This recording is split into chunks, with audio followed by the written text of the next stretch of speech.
Hey everyone, Pugs here with two new reviews for y'all.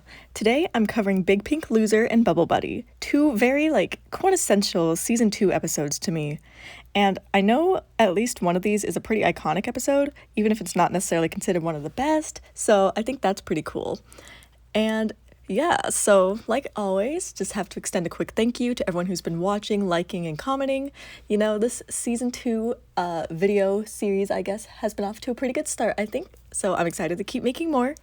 And yeah, with all that said, I think that is everything, and we should just get right into the reviews. So starting us off today, we've got Big Pink Loser. And just like Something Smells, this is an episode that I've seen many times because it had audio commentary on the complete second season DVD, which also means that this episode has a strong air of nostalgia for me. Though I wouldn't really say that I'm as nostalgic for this episode as I am for Something Smells, but that's neither here nor there. It's kind of funny that I say that, though, because I also don't like this episode as much as that one, so I suppose that maybe nostalgia does have a liking component too. Component to it. Too. I don't know. I'm not sure. Whatever the case is, this episode is still pretty good, so let's talk about it.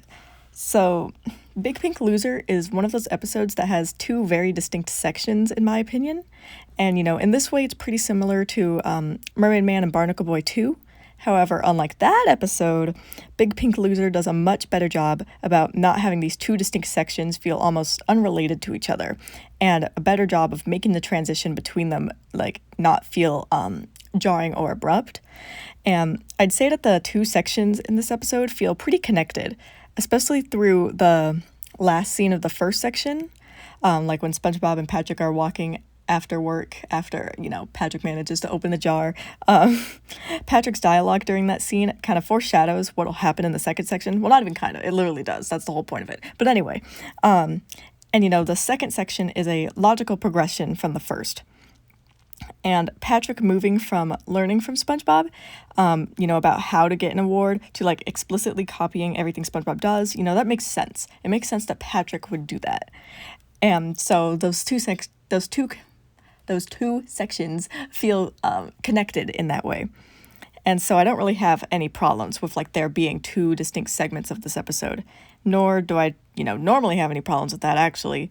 It's just I only really have an issue when the sections feel disjointed, which, they don't here, like I said, so that settles that. And while I don't have complaints about the structure of this episode, where I do have complaints is in the humor of Big Pink Loser. So I just don't find this episode to be particularly funny. Now, it does have some funny moments, of course, such as when Patrick jumps out of the water and chokes, or the whole, iconic lid scene, or, of course, the even more iconic, this is Patrick, okay? But in general, most of the jokes in this episode don't really get me rolling. And, perhaps this is somewhat justified, in that this episode is more about the characters and telling a real story with Patrick here, but even though I don't really have anything against episodes that are more focused on plot and story beats and stuff like that, it doesn't really work for me this time. And not to mention, there have been other episodes that are more focused on plot and characters that still make me laugh a lot, like Fun or Texas, so this episode isn't exactly excused. But that is a possible reason why it doesn't focus as much on humor. So that's enough of the negative stuff. Let's get back to more positive things about this episode, because I like talking about positive stuff. So I think that this episode is extremely wholesome and cute. SpongeBob is a pretty good friend here, trying to help Patrick earn a reward, which I love to see. And I love the beginning of this episode with SpongeBob trying to comfort Patrick, and, he believes in Patrick. He thinks that he can get an award, legitimately, even if he wants Patrick to start dreaming small. And the end of the first section of the episode is also similarly wholesome. I just really like SpongeBob and Patrick being so happy about Patrick having opened a jar. I don't know, I just think it's cute. Even if Patrick's dialogue is a little bit foreboding. And then, of course, the ending of the episode is really cute. And I love that Patrick got an award for doing nothing longer than anyone else. That's so him. And his reaction to that is just too adorable. So, season 1, it might be the king of making the characters cute, but season 2 is no slouch. And another thing I really like about this episode is all of the little, character tidbits we get here. So, with SpongeBob building a house of cards, or I guess a snail of cards, and he's doing that with Gary. So, that like shows the kinds of things that SpongeBob gets up to when he's not working or, doing any of the previously established hobbies we've seen from him, like bubble blowing or jellyfishing. And, now I'm thinking about how this episode demonstrates an actually healthy work-life balance by having so many episodes take place when SpongeBob's not at work. Which is even funnier considering the Krusty Krab is supposed to be an overbearing job and that SpongeBob's supposed to be a workaholic. Okay, wait. Okay, sorry. On my SpongeBob SquarePants is a critique of capitalism stuff again. You already know. Let me get back to it. Let me get back to the episode. I also thought it was neat to show how much of an overachiever SpongeBob is with his bursting awards closet. So that was a nice little bit of character there, I guess. And I also thought it was so like pure that SpongeBob has like a legitimate friendship with his pet snail. Like he legitimately hangs out with Gary like the same way he'd hang out with any other friend. And I love that. That's representation for pet lovers. But in all seriousness, that's all I've really got to say on this episode, actually. So I guess I'll just go ahead and sum it all up. Big Pink Loser is just so dang wholesome to me, but it's also a bit slow for much of its runtime. And SpongeBob and Patrick's back and forth in the second segment of this episode is great, but it does take a while to get there, which sometimes can even leave me bored depending on my mood. So that's not really great. It goes without saying that that's not a great thing for this episode's prospects. And I mean, like, the wholesomeness, though, and the warmness of this episode, it definitely keeps it in my good graces. And so that's why Big Pink Loser sits in the upper half of my good tier, coming in with a score of 7.6 out of 10. Bubble Buddy is easily one of the most recognizable episodes of SpongeBob SquarePants. Like, I don't even need to exaggerate here. Like, why do you think this episode keeps getting revisited in later seasons, such as Bubble Buddy Returns or Bubble Town? Like, this is a popular episode. But what's so interesting about this episode to me is that although it's so well known, the general consensus seems to be that, like, Bubble Buddy is good at best. Not great, not amazing, not fantastic, just good. And I'll join the popular opinion on that one. So, like, let me just go ahead and get the bad out of the way first to explain why, this episode is probably just a good. This episode is quite slow. And I can tell that a lot of the jokes rely on this slowness, similar to a season 1 strategy, but it just doesn't work here. Instead of being funny and engaging, this episode is almost dull. And the fact that there were like 3 different jokes that relied on slowness and time passing being the punchline is not a good thing in my opinion, because that just leads to a lot of waiting around and empty time. Like, the first joke that did this was the montage of like the buddies that SpongeBob comes up with. And this montage, it isn't too bad, especially since it does utilize good comedic timing in places. The slow and quiet humor becomes especially clear when SpongeBob creates Bubble Buddy and they're just like sitting on the seesaw. So, first time this happens, not too bad. But the next 2 times are worse because 1, we already had a joke like this, and 2, they're just not done as well. So, like, both of these take place at Google Lagoon, and these are like the bathroom joke and the setup with Scooter. So Scooter's segment is a little bit funny, but I mean, in general, all 3 of these jokes kind of bore me, or really more the last 2. The first one is okay. Or at least, like, they start kind of going down that road, even the first joke does, like, at sometimes it does start to get closer to dullness, but not quite there. And so it would have been better to me if other kinds of humor were intermixed during these segments to help balance the slow with the quick.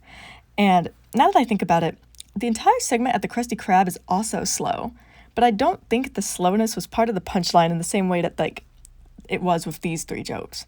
Also, the fact that, like, Bubble Buddy ends up being sentient raises a lot of questions about what happened with Scooter, though I suppose that's some good fridge horror and humor that retroactively improves that scene. And yeah, I said fridge horror. Okay, I read TV tropes. I love that site, and I'll link it because why not? I don't know, I just love reading TV tropes. It's so interesting. Anyway, let's talk about the good. So the beginning of this episode is pretty strong, like with SpongeBob trying to find someone to hang out with and being repeatedly foiled. I especially like the part with Squidward and his notes. That was just funny to me. And unfortunately, this strong beginning makes it all the more disappointing later when Bubble Buddy doesn't quite deliver. But, back to the positives. I like the absurdity of this episode's concept and of like the episode's ending. Like Bubble Buddy revealing his sentience is like super random and pretty funny when you think of the episode again. And I love how he just like gets out of Dodge after the beachgoers literally try to kill him. And I also really liked SpongeBob's speech at the end, especially when his talk no jutsu doesn't actually work. His speech is also like very relatable to me because I will call literally every random thing my buddy. And while we're here, short tangent, but when driving long distances, does anyone else get like kind of attached to the cars around you, especially like the one directly in front of you? I don't know, maybe it's just because like driving long distances can be really boring, especially like where I live. So like I just kind of start projecting onto the car in front of me, and then I get like sad when they end up going on an exit, or if I pass them, or if they start going a lot faster than me and I don't see them anymore. I don't know. I just get like attached, that's my road buddy. Like, okay, maybe it's just me. That's just how I am. Okay. Moving past that tangent. I think, this is all I can really say about this episode. It's so slow going that there really isn't all that much going on at all and not that much to talk about. And unfortunately, the episode does bore me at multiple points. I like the Leif Erikson Day thing, and I already mentioned enjoying the very beginning of the episode, the absurdity of the whole thing, and the very ending. But the meat of the episode is just not it for me. And I feel all the characters are pretty weak here. And historically, I put this episode high in my good tier, but I think that was really just a nostalgia talking. So now I'll be putting Bubble Buddy in my okay tier, where it comes in with a score of 6.8 out of 10. As always, I wanted to end with some closing thoughts of mine. So with these 2 episodes comes the official end of the banger start of season 2.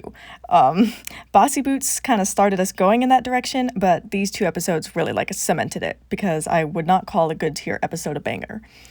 And, I just noticed that the title cards for these 2 episodes are kind of like opposites in terms of colors. I mean, like, not direct opposites. I don't know the color wheel, but I don't think they're direct opposites. But, y'all know what I mean. Okay, one's warm, one's cool. Okay, I know basic color theory, I think. I don't know. Anyway, I also noticed that they both start with the letter B. Alliteration.